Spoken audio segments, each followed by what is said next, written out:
DM news ચેનલમાં આપનું હાર્દિક સ્વાગત છે। હું છું મેઘા અગ્રવાલ અને જોઈએ આજના સમાચાર। સાંસદ પરબતભાઈ પટેલના અધ્યક્ષસ્થાને ઔદ્યોગિક તાલીમ સંસ્થા મલુપુર થરાદ ખાતે રોજગાર ભરતી મેળો યોજાયો। બનાસકાંઠા સાંસદ પરબતભાઈ પટેલના અધ્યક્ષસ્થાને ઔદ્યોગિક તાલીમ સંસ્થા મલુપુર થરાદ ખાતે રોજગાર ભરતી મેળો યોજાયો, જેમાં સાંસદ પરબતભાઈ પટેલના વરદ હસ્તે નોકરી મેળવનાર તાલીમાર્થીઓને નિમણૂક પત્ર એનાયત કરવામાં આવ્યા। શ્રમ કૌશલ્ય વિકાસ અને રોજગાર વિભાગ અને જિલ્લા રોજગાર કચેરી પાલનપુરના ઉપક્રમે મલુપુર થરાદ ખાતે યોજાયેલ રોજગાર ભરતી મેળામાં 18 જેટલી નોકરીદાતા કંપનીઓના પ્રતિનિધિઓ ઉપસ્થિત રહ્યા હતા, જેમના દ્વારા રોજગાર વાંછુ ઉમેદવારોના ઇન્ટરવ્યૂ લેવામાં આવ્યા હતા, જેમાં વિવિધ ટ્રેડના 550 કરતાં વધુ તાલીમાર્થીઓએ ભાગ લીધો હતો। ઇન્ટરવ્યુના અંતે પસંદગી પામનાર તાલીમાર્થીઓને નિમણૂક પત્ર તેમજ મુખ્યમંત્રી એપ્રેન્ટિસ યોજનાના લાભાર્થીઓને પસંદગી પત્ર અને પીએમ વિશ્વકર્મા યોજનાના તાલીમાર્થીઓને તાલીમ પત્રો એનાયત કરવામાં આવ્યા હતા। આ પ્રસંગે સાંસદ પરબતભાઈ પટેલે યુવાનોને નોકરીની શુભકામનાઓ પાઠવતા કહ્યું કે જીવનમાં ક્યારેય નાસીપાસ ન થતા, લઘુતા ગ્રંથિથી પીડાતા નહીં અને જેમાં રસ રુચિ હોય એ ધંધો નોકરી અપનાવજો। વડાપ્રધાન નરેન્દ્રભાઈ મોદીના નેતૃત્વમાં બનાસકાંઠા જિલ્લામાં ખેતી, રોજગાર, ઉદ્યોગ, શિક્ષણ એમ તમામ ક્ષેત્રોમાં વિકાસ થયો છે। જિલ્લામાં 5 વર્ષના સમયગાળામાં 194 રોજગાર મેળાઓ દ્વારા 25,523ને રોજગારી મળી છે। આપણો જિલ્લો કૃષિ અને પશુપાલન આધારિત છે, ત્યારે યુવાનોને ફક્ત નોકરી આધારિત ન રહેતા સાંસદે ખેતીમાં ઉદ્યોગ સાહસિકતાના સમન્વય થકી પ્રગતિ કરવા અને આગળ વધવા શુભેચ્છાઓ આપી હતી। આ પ્રસંગે પ્રાંત અધિકારી ટીકે જાની, રોજગાર અધિકારી વીએસ પાંડોર, એચએસ ગઢવી, પાલનપુર આઈટીઆઈના પ્રિન્સિપલ એમએન પટેલ, થરાદ આઈટીઆઈના પ્રિન્સિપલ પરિન પટેલ સહિતના અધિકારીઓ, કર્મચારીઓ તેમજ ટાટા, સુઝુકી અને હોન્ડા મોટર સહિતની 18 જેટલી કંપનીઓના પ્રતિનિધિઓ અને મોટી સંખ્યામાં રોજગાર વાંછુ ઉમેદવારો ઉપસ્થિત રહ્યા હતા। આજે થરાદ ખાતે થરાદ આઈટીઆઈમાં શ્રમ અને રોજગાર વિભાગ કૌશલ્ય વર્ધનના માધ્યમથી આઈટીઆઈ થરાદ ખાતે અમારા જિલ્લાના નિયામકશ્રી અને રોજગાર કચેરીના માધ્યમથી જ્યારે દીકરા અને દીકરીઓ માટેનું રોજગાર ભરતી મેળો રાખ્યો। આ ભરતી મેળામાં બનાસકાંઠા સમગ્ર રાજ્યમાંથી 18 કંપનીઓ આવી છે। એ કંપનીઓની જે મિત્રોની જે તે ક્ષેત્રની જરૂર હશે ત્યાંની મિત્રો પસંદગી કરશે। ઇન્ટરવ્યૂની પ્રક્રિયા હવે ચાલશે, કેટલા લે છે એનો આંકડો આપણી પાસે પછી આવશે, પણ મોટા ભાગે મિત્રો જ્યારે સમગ્ર દેશમાં નરેન્દ્રભાઈના આવ્યા પછી જે રોજગાર ભરતી મેળા પ્રાઇવેટમાં ચાલુ કર્યા, એના માધ્યમથી છેલ્લા 5 વર્ષમાં 15 લાખ કરતાં વધારે લોકોને રોજગારી આપી છે। બનાસકાંઠા જિલ્લામાં 194 ભરતી મેળા કરીને 25,000 કરતાં વધારે લોકોને રોજગારી મિત્રો આપવામાં આવી છે। અને આજનો જ્યારે ભરતી મેળો છે ત્યારે આ મિત્રો કામ એવું છે કે મારી કંપનીઓને પણ ક્યાંય એની જરૂરિયાતવાળા ગોતવા ન જવું પડે, એક જ જગ્યાએ મળે। રોજગાર મેળવવાવાળાને પણ ક્યાંય દોડવું ન પડે કે ક્યાં જગ્યા છે એની ખબર ન હોય, એ બધું જ હોય। ત્યારે કૌશલ્યવર્ધન કેન્દ્રો તો મિત્રો આઈટીઆઈ વગર પણ સમગ્ર રાજ્યની બધા જ તાલુકામાં, આપણા નવા તાલુકા બનાસકાંઠામાં સોયગામ અને લાખણી બન્યા ત્યાં પણ મિત્રો આઈટીઆઈ શરૂ થઈ ચૂકી છે। આ બધું જ જ્યારે થયું છે ત્યારે વ્યવસાયલક્ષી શિક્ષણનું પ્રમાણ પણ વધ્યું છે। દીકરા દીકરીઓને પૂરતી રોજગાર, આમ તો ગૌણ સેવા પસંદગી મંડળના માધ્યમથી વર્ગ 3 સુધીની ભરતી કોઈ પણ જાતની ઇન્ટરવ્યૂ વગર લેખિત પરીક્ષાના આધારે થાય છે। એમાં ઘણા દીકરા દીકરીઓ આવે, પણ આ રોજગાર ભરતી મેળો જે રીતે રાખ્યો, આમ તો આપણા વિસ્તારના થરાદ વિસ્તારના લોકલાડીના ધારાસભ્ય, બનાસ ડેરીના ચેરમેન અને ગુજરાત વિધાનસભાના અધ્યક્ષ આદરશ્રી શંકરભાઈ ચૌધરીના અધ્યક્ષસ્થાને આ કાર્યક્રમ હતો, તો અનિવાર્ય કારણોસર શંકરભાઈને બીજા કાર્યક્રમમાં જવાનું હોવાથી આવી શક્યા નથી। બધા રોજગાર વસ્તુ મિત્રોને, કંપનીઓને શુભેચ્છાઓ અને ધન્યવાદ આપ્યા છે। હું પણ મિત્રો આ તબકે તમે બધા જ્યારે અહીં છો તો તમારા માધ્યમથી બધા મિત્રોને ખૂબ શુભેચ્છાઓ આપું છું। કંપનીઓને પણ કહું કે મિત્રો અમારા દીકરા દીકરીઓને ન્યાય આપીને જે જરૂરિયાત છે અમને લેજો, કે જેથી કરીને અમે અહીં રોજગારી ખેર આંગણે મળે છે એવું પણ સાબિત થાય। તમારો બધાનો આભાર કે તમે આટલી મોટી સંખ્યામાં રહ્યા છો। સરકારની ઘણી યોજનાઓ, એ યોજનાઓનો લાભ પણ લોકોને મારા પત્રકારત્વ, મીડિયા અને ઇલેક્ટ્રોનિક મીડિયાના માધ્યમથી થાય છે, ત્યારે તમને પણ શુભેચ્છાઓ। આભાર। મોચી સમાજ પરિવાર દ્વારા સુઈગામ ખાતે હવન બ્રહ્મણી માતાના મંદિરે હવન યજ્ઞ કાર્યક્રમ યોજાયો। શાસ્ત્રી દ્વારા મંત્રોચ્ચાર કરી વિધિવત રીતે ધામધૂમથી હવન યજ્ઞ કાર્યક્રમ યોજાયો। શાસ્ત્રી દ્વારા મંત્રોચ્ચાર કરી વિધિવત રીતે ધામધૂમથી હવન યજ્ઞ કરવામાં આવ્યો. પરમાર પરિવાર અને મોચી સમાજના મોટી સંખ્યામાં ભાઈઓ બહેનો બ્રહ્મણી માતાજીના અને હરસિદ્ધિ માતાના દર્શન કરી ધન્યતા અનુભવી. વિધિવત રીતે હવન યજ્ઞ યોજાયો અને મહાઆરતી કરવામાં આવી. મોટી સંખ્યામાં ભાઈ બહેનોએ માતાજીની આરતી કરી હતી અને સૌ સાથે મળી ભોજન પ્રસાદ લીધો હતો. આ મોચી સમાજમાં પરમાર પરિવારની એકતાના દર્શન કરવાનો પણ સૌને લાભો મળ્યો હતો. આવનાર વર્ષમાં માતાજીના હવન પછી પરમાર પરિવારના બાળકોને પ્રોત્સાહિત ઇનામ, સાંસ્કૃતિક કાર્યક્રમ અને સમાજમાં પરમાર પરિવાર દિવસે ને દિવસે સંગઠિત અને મજબૂત બને તેવા પ્રયત્નો સાથે આયોજન કરવાની પણ ચર્ચા વિચારણા કરવામાં આવી હતી. ધાનેરા નગરપાલિકા દ્વારા વેરા બાકીદાર સામે લાલા કરી અને પાણીના કનેક્શન કાપી દેવામાં આવ્યા. વેરો નહીં ભરે તો મિલકતને સીલ મારવાની કામગીરી હાથ ધરવામાં આવશે.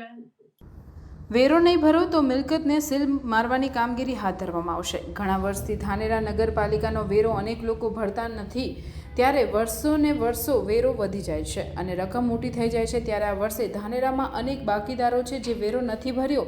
તેવા બાકીદારો સામે નગરપાલિકાએ કડક કાર્યવાહી હાથ ધરી છે અને પાણીના કનેક્શન કાપવાની કામગીરી હાથ ધરવામાં આવે છે. ત્યારે ધાનેરાના અનેક વોર્ડમાં નગરપાલિકાની ટીમ દ્વારા પાણીના કનેક્શન કાપી દેતા લોકોમાં ફફડાટ વ્યાપી જવા પામ્યો છે અને હાલ નગરપાલિકામાં વેરો ભરવા માટે લોકોની લાઈન જોવા મળી રહી છે. વધુમાં ચીફ ઓફિસરે જણાવ્યું કે જો મોટો વેરો કોઈનો હશે અને નહીં ભરવામાં આવે તો મિલકતને સીલ મારવાની કામગીરી હાથ ધરવામાં આવશે.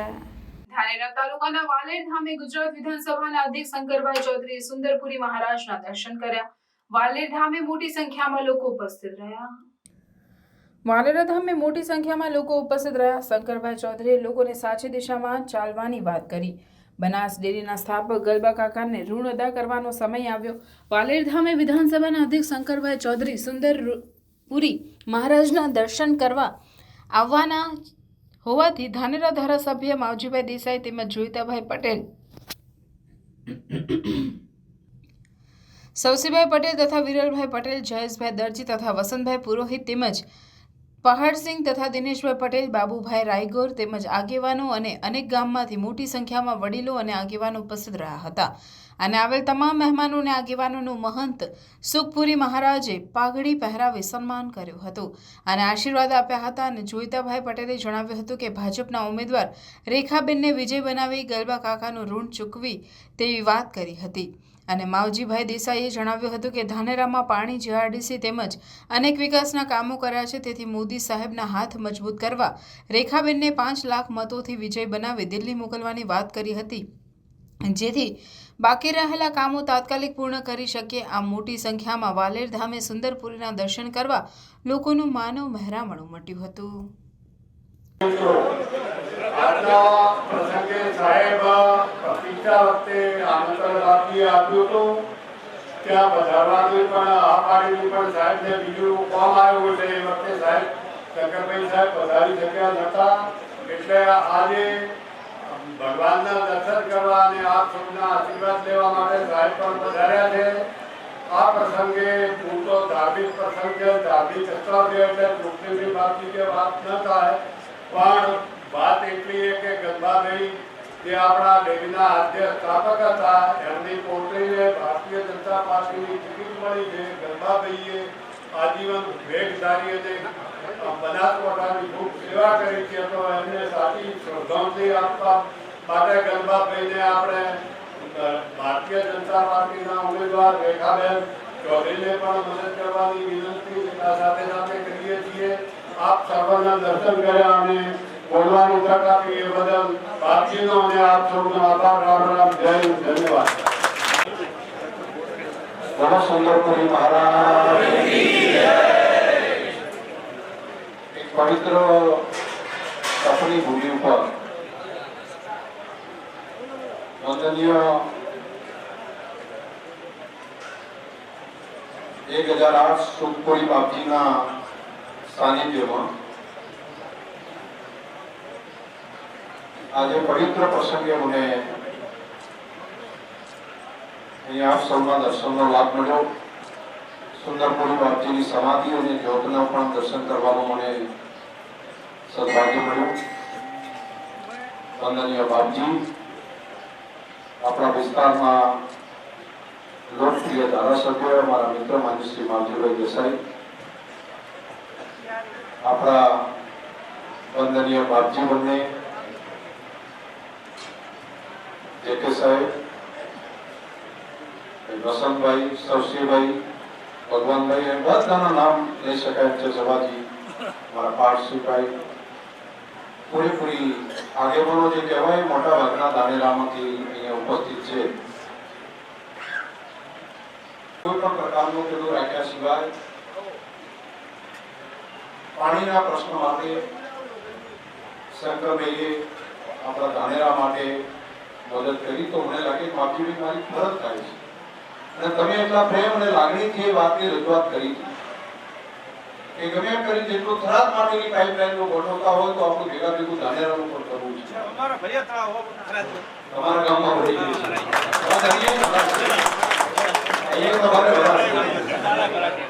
બાકી 1400 કરોડની મોટી યોજના, 100-200 કરોડ બાકી નહીં, 1400 કરોડ રૂપિયા આ ધરતી ઉપર નર્મદાજી પધારે એના માટે મંજૂર કરાયા છે. બજેટમાં અને માટે હું માવજીભાઈની સક્રિયતાને પણ અભિનંદન આપું છું કે એમને જ્યારે પણ આવ્યા ત્યારે કીધું સાહેબ ગમે કરીને આટલું કામ તો ધાનેરા માટે આપણે કરવું છે. અને એક આગેવાન તરીકે આપણને સ્વાભાવિક લાગે કે આટલો વિસ્તાર પાણીના વલખા મારતા હોય, એમને મનમાં હોય કે આ પાણીના તળ પાણી તો હતું જ ધરતી ઉપર, પણ બધે ખેંચી લીધું. ધરતી માતાનું પેટાળ ખાલી કરી નાખ્યું. હવે ખાલી કરી નાખ્યું એ વળતું તો આપી શકતા નથી. તો બધા આશા અને અપેક્ષા સ્વાભાવિક રીતે એમ કે સરકાર કંઈ કરે તો સારું. તો સરકારને પાણી કે બને નહીં, પણ પાણીનો જથ્થો જ્યાં હોય ત્યાંથી વધારાનું પાણી અહીંયા આગળ લાવીને આ ધરતી ઉપર કઈ પાછું પ્રકરણમાં ના કરે તો પછી આ આપણા દીકરા દીકરીઓ સુખી થાય. આપણા એવડા પ્રસંગે આવું તો, પરંતુ તે દિવસે બહાર જવાનું થયું. કાશીનો કાર્યક્રમ હતો, પીએમ સાહેબનો એક કાર્યક્રમ, અને એના કારણે કરીને બાપજીને વાત કરી હતી કે હું આજના પ્રસંગે તો નહીં પહોંચી વળું, પણ હું દર્શન કરવા માટે ચોક્કસ આવીશ એવું વચન મેં બાપજીને આપ્યું હતું. અને આજે બાપજીની સમાધિના દર્શન અને આશ્રમના પણ મને દર્શનનો લાભ મળ્યો. એક દિવસ રાતના સમયે અહીંયા આવ્યો હતો. એ દિવસે કોઈ ચૂંટણી નથી બાપજી. અમારા તો જે આવીએ ને રાજકારણીયામાં તો આવે છે ચૂંટણીમાં જ બહુ ગણાય. એટલે હું રાતના સમયે આવ્યો હતો. પછી ભોજન પ્રસાદ પણ અહીંયા લીધો હતો ને જીત્યા પછી આવ્યો હતો.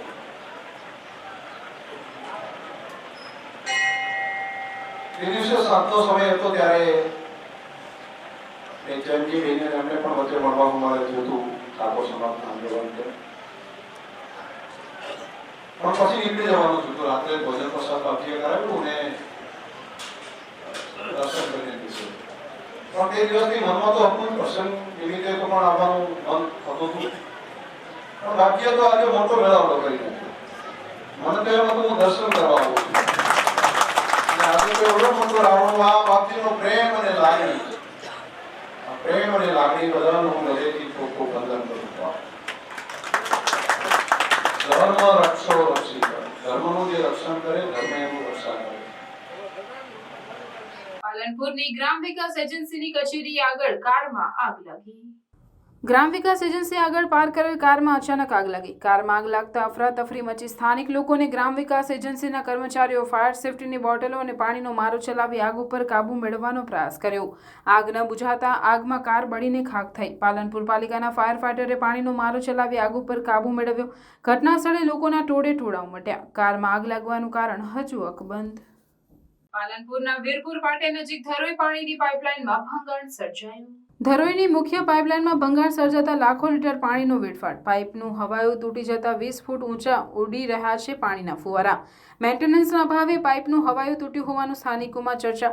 ધરોઈની આ મુખ્ય પાઇપલાઇન જેના થકી પાલનપુર શહેરને પીવાનું પાણી મળે છે. લાખો લીટર પાણીનો વેડફાટ છતાં હજુ સુધી તંત્ર દ્વારા કોઈ રિપેરિંગ કામગીરી નહીં કરતા લોકોમાં રોષ જોવા મળી રહ્યો છે. પાલનપુર જૂના આરટીઓ સર્કલના બ્રિજનું કામ બ્લેકલિસ્ટ કરેલી એજન્સી ફરી શરૂ થશે. અગાઉ બ્રિજના ગડરો પડવાથી 2 લોકોના મોત થયા હતા. બ્રિજનું કામ બ્લેકલિસ્ટ કરેલી જીપીસી એજન્સીએ પરત સોંપાયું. 2 લોકોના મોત થતા જીપીસી કન્સ્ટ્રક્શનના માલિકો સામે પોલીસ ફરિયાદ નોંધાવી હતી. સમગ્ર ઘટના બાદ તંત્રએ જીપીસીને બ્લેકલિસ્ટ કરી. બ્લેકલિસ્ટ કરેલી એજન્સીએ બ્રિજની કામગીરી ફરીથી સોંપતા લોકોમાં અનેક સવાલો ઊભા થયા. યુવકોના મોત મામલે જીપીસી કન્સ્ટ્રક્શન કંપની સામે પોલીસ ફરિયાદ નોંધાઈ હતી. કંપની બ્લેકલિસ્ટ થયા બાદ હવે પોતાને ખર્ચે નવા ગટર બનાવી સરકારને લગાવવા લખ્યું. આખરે સરકારે હવે બ્લેકલિસ્ટ કંપનીને જ કામ સોંપી બ્રિજ તૈયાર કરવા તકતો ઘડ્યો. બનાસકાંઠા જિલ્લામાં ઉનાળાની શરૂઆતમાં જ કેનાલોમાં કકડાટ. સરહદીય વિસ્તારમાંથી પસાર થતી કેનાલમાં 20 દિવસથી સિંચાઈ માટે પાણી ના આવતા ખેડૂતો મુશ્કેલીમાં મુકાયા. ઈઢાટા, જમડા, પ્રતાપપુરા, લોરવાડ, ભાચર, ઢીમા સહિતના ગામડાના ખેડૂતો પ્રાંત કચેરીએ પહોંચ્યા. ઈઢાડા ડિસ્ટ્રિક્ટમાંથી નીકળતી કેનાલોમાં ત્વરિત પાણી છોડવાની ખેડૂતોની માંગ. જીરું, વરિયાળી, ઘઉં, ઈસબગુલ, એરંડા સહિતના શિયાળુ પાક તૈયાર હોવાથી માત્ર 1 કે 2 પિયત પૂરતું પાણી છોડવા ખેડૂતોની માંગ. સાથે સાથે ખેડૂતોએ થરાદ ધારાસભ્યને પત્ર લખી પિયતનું પાણી છોડવા માંગ કરી. દાંતીવાડાના જાત ગામે પુરોહિત સમાજે કુરિવાજોનું તિલાંજલિ આપી નવું બંધારણ બનાવ્યું છે. ગામના વૈદ્યનાથના મંદિરે સમાજના આગેવાનો એકત્ર થઈ કુરિવાજો દૂર કરી નવા બંધારણ બનાવવા માટે બેઠક યોજી હતી. 21મી સદીમાં અનેક સમાજો કુરિવાજોમાંથી બહાર આવીને નવા બંધારણ બનાવી રહ્યા છે. અનેક જૂના રિવાજોમાં ફેરફાર કરી અને હાલના સમયમાં ખર્ચાઓ કઈ રીતે ઘટાડી શકાય અને શિક્ષણમાં બાળકો માટે મદદરૂપ થઈ શકાય તે માટેના પ્રયત્નો હાથ ધર્યા છે. ત્યારે દાંતીવાડાના જાત ગામે કુરિવાજોને તિલાંજલિ આપી પુરોહિત સમાજ નવું બંધારણ બનાવ્યું છે. પ્રસંગમાં સગાવાલા સિવાય ઓઢામણા ન કરવા નિયમ, સગાવાલા સિવાય પત્રિકા પણ ન આપવા, છોકરાના લગ્નમાં નોતરું, 50 રૂપિયાથી વધુ ન લેવા, પ્રસંગમાં ડીજે ન લાવવા સહિતના નવા બંધારણના નિયમો બનાવ્યા છે. પુરોહિત સમાજ દ્વારા દાંતીવાડા, પાથાવાડા અને આજુબાજુના ગામડાના લોકોએ ભેગા થઈને બેઠક યોજી અને આ બેઠકમાં સમાજમાંથી કુરિવાજો દૂર કરી અને નવા નિયમો બનાવવામાં આવ્યા હતા. જો કોઈ વ્યક્તિ પ્રસંગમાં ડીજે લાવે તો ગામના લોકો જમણવારનો બહિષ્કાર કરશે. ગામમાં લગ્નમાં ઘોડી ન લાવવા સહિત હલ્દી રસમ ન કરવાનો પણ નિર્ણય લેવાયો હતો. જે નિયમો બનાવવામાં આવ્યા છે તે નિયમોનું દરેક સમાજના લોકોએ પાલન કરવાનું રહેશે. જે લોકો આ નિયમોનું પાલન નહીં કરે તેમના પ્રસંગનું ગામ લોકો બહિષ્કાર પણ કરશે. ક્યારે સમયની માંગ સાથે હવે પુરોહિત સમાજ પણ સમાજના કુરિવાજોમાંથી બહાર આવીને નવા નિયમો બનાવી રહ્યો છે અને ખર્ચ કઈ રીતે ઘટાડી શકાય અને શિક્ષણમાં જાગૃતિ કઈ રીતે લાવી શકાય, શિક્ષણમાં બાળકોને કઈ રીતે મદદરૂપ થઈ શકાય તેને લઈને પણ અનેક ચર્ચા વિચારણા કરવામાં આવી હતી. આજે જાત ગામે વૈદ્યનાથ મહાદેવે મંદિરે ભેગા થયેલા સમસ્ત પુરોહિત સમાજ અને બ્રહ્મ સમાજ જે યુવાનોને 2-4 દિવસથી ચાલતો હતો વિચાર કે આપણે કંઈક કરવું જોઈએ, કંઈક કરવું જોઈએ, તો આજે વૈદ્યનાથ મહાદેવ મંદિરે મિટિંગ રાખી, વડીલોને બોલાયા અને એમના ઉઢવણા કે આપણે ઉઢવણું આડેધડે કરવું નહીં, કોઈ પણ પ્રસંગમાં, લગ્ન પ્રસંગ, બીમારીમાં બીજે આપણે ઉઢવણું કરવું નહીં એવું. પછી એક આપણે હલ્દી રેશમ, તો હલ્દી રેશમ બિલકુલ બંધ, ડીજે બંધ, કોઈ પછી ઘોડી વરઘોડા કાઢે એ પણ બિલકુલ બંધ કરેલું. સમસ્ત જાત ગ્રામ ભેગા મળી બધાના વિચાર મળવી અને આ પાલન કરેલ છે. ગામના યુવાનો દ્વારા જે કુરિવાજોને બંધ કરવામાં આવે છે, શું કહેશો? આજ વૈદ્યનાથ મહાદેવ મંદિરના પ્રાંગણમાં જાત ગામના યુવાનો, વડીલો ભેગા થઈને જે ખોટા ખર્ચા કુરિવાજોના હતા એ બંધ કરેલ છે. એમાં ગામમાં કોઈ પણ પ્રસંગમાં ઓઢામણા બંધ કરવા, કોઈ કરવા નહીં અને ડીજે પ્રથા બિલકુલ બંધ કરેલ છે અને કોઈ પણ હળદી રસમ બંધ કરેલ છે. કોઈ પણ પ્રસંગમાં જેમના ઘરે કોઈ પણ આ રિવાજ કરેલ, કુરિવાજ બંધ કરેલ છે, એમાં કોઈ કરશે તો એમના ઘરે જમણવારમાં કે કોઈ પ્રસંગમાં જવું નહીં. વડીલો આખું ગામ, જાત ગ્રામ બ્રાહ્મણ સમાજ ભેગો થઈને આ નિયમ કરેલ છે બધો. બનાસકાંઠાના જાત ગામમાં કુરિવાજોને લઈને જે યુવાનોએ કુરિવાજોને જાકારો આપવા માટે શું નિર્ણય કર્યો? આજે જાત ગામે વૈદ્યનાથ મહાદેવજીના મંદિરમાં ગામના સૌ યુવાનો, વડીલોએ ભેગા થઈ અને સમાજમાં જે કુરીતિઓ, કુરિવાજો અને ખોટા ખર્ચાનો દેખાડો જે થઈ રહ્યો છે એમાંથી સમાજને કઈ રીતે બહાર લાવી શકાય એના માટે મંથન કરી અને ઘણા એવા રિવાજો છે માત્ર દેખાદેખીમાં ખોટા ખર્ચાઓ કરી અને ઘણા કુટુંબો એમાં બરબાદી નોતરતા હોય છે.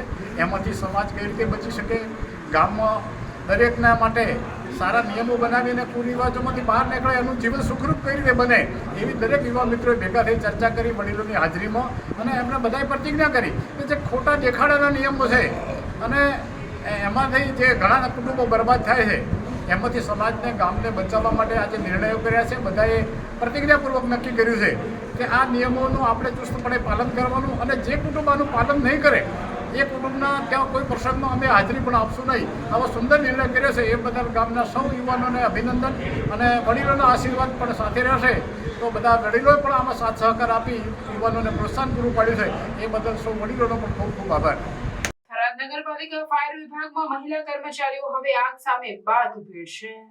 ગુજરાત રાજ્યના તમામ સરકારી વિભાગોમાં મહિલાઓ ફરજ બજાવી રહી છે, ત્યારે સબ ફાયર ઓફિસર તરીકે તાલીમ પામેલ ભૂમિબેન ગોસ્વામી અને રિંકલબેન ચૌધરીની થરાદ નગરપાલિકા ફાયર વિભાગમાં નિમણૂક થતા હવે બંને મહિલાઓ સરહદ વિસ્તારમાં આગ પૂર જેવી બનતી ઘટનાઓને આપતી સમય બાદ ભીડવા તત્પર રહેશે. ભૂમિ ગોસ્વામીએ જણાવ્યું કે અભ્યાસ દરમિયાન મારું સપનું દેશની સેવા કરવામાં પહેલેથી હતું, જેમાં ઇન્ડિયન આર્મી, ઇન્ડિયન નેવી અને BSF જેવી બટાલિયનમાં જોડાઈને દેશ માટે સેવા કરવાની મનમાં મક્કમતા હતી. પરંતુ જ્યારે વર્ષ 2019માં સુરત ખાતે તક્ષશિલા અપાર્ટમેન્ટમાં લાગેલી આગમાં 20 જેટલા ટ્યુશન વિદ્યાર્થીઓ આગથી બચવા પડતું મૂકી દેતા મોતને ભેટ્યા હતા, જેનો વિડીયો સોશિયલ મીડિયા પર વાયરલ થતા મારા નજરે વિડીયો આવતા એ વિડીયો જોઈને ખૂબ જ આઘાત લાગ્યો હતો અને મનમાં એક જ વિચાર આવી રહ્યો હતો કે આ દીકરા દીકરીઓને એ સમય કોઈ બચાવી શક્યું નહીં.